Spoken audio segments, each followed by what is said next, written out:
media.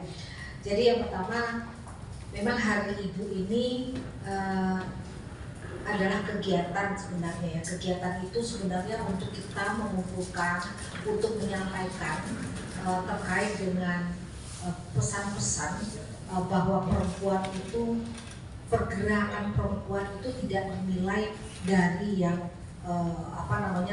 kepahlawanan perempuan, tapi pergerakan perempuan ini mulai dari sejak masa perjuangan untuk merebut kemerdekaan sampai sekarang pun itu adalah perjuangan pergerakan perempuan.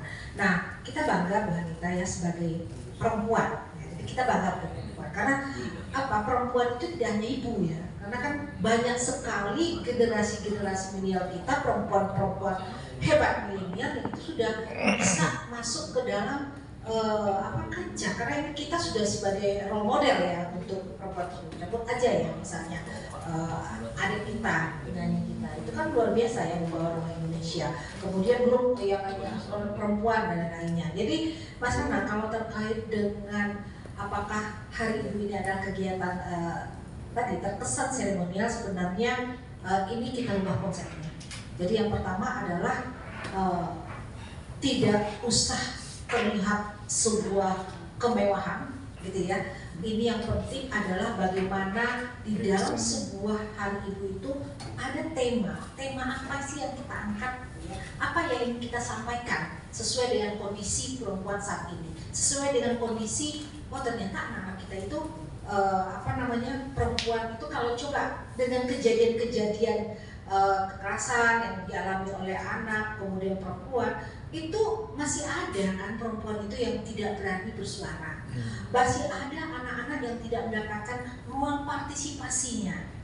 Ya, jangan bermain handphone, jangan menggunakan digitalisasi teknologi digital yang sekarang ini ya tadi membahayakan misalnya. Tapi solusinya apa? Gitu.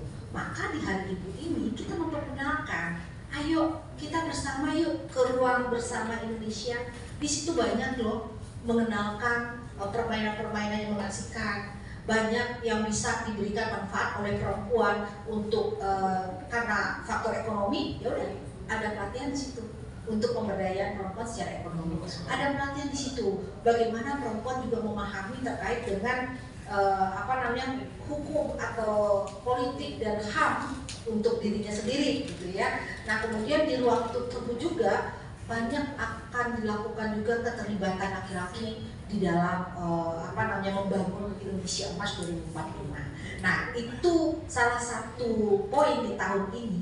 Kita tidak hanya seremoni, tapi kita juga akan ada aksi nyata dan bahkan kenapa di Kota Tangerang diletakkan Hari Ibu ini karena salah satu role model yang setelah kita diskusi dengan teman-teman yang biasa mendampingi di lapangan.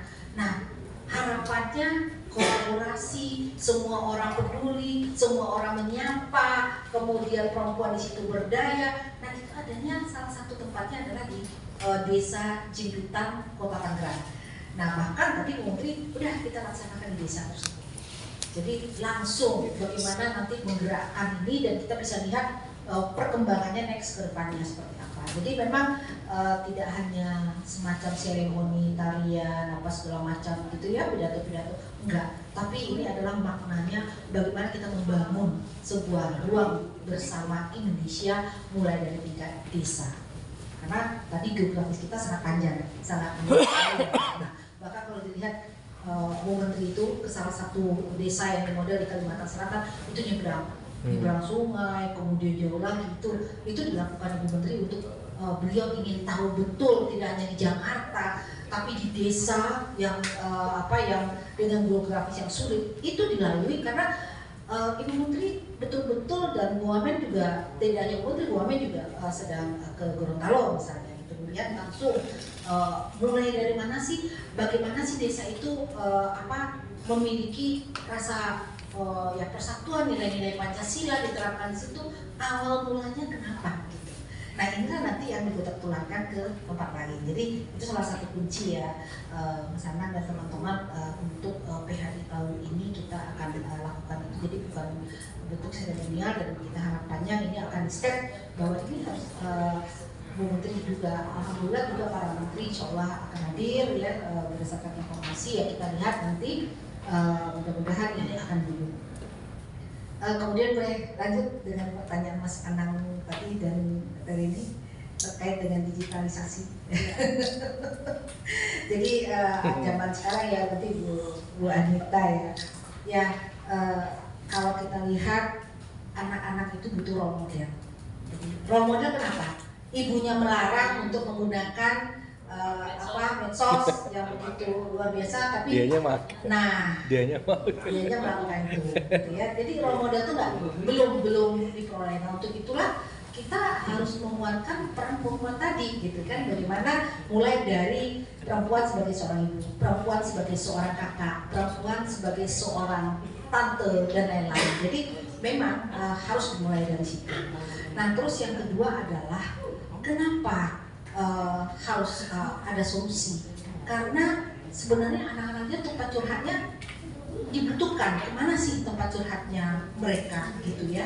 Kadang kesibukan orang tua menyatakan, oh anak saya nggak keluar rumah, semuanya ada anteng diam, padahal di dalam nggak tahu kondisinya seperti apa, gitu ya. Bahkan dikunci pintunya, gitu kan? Jadi ini harus kita tingkatkan sensitivitas kita lah. Ini terus nggak ada nih ruang-ruang untuk anak berpartisipasi, menyampaikan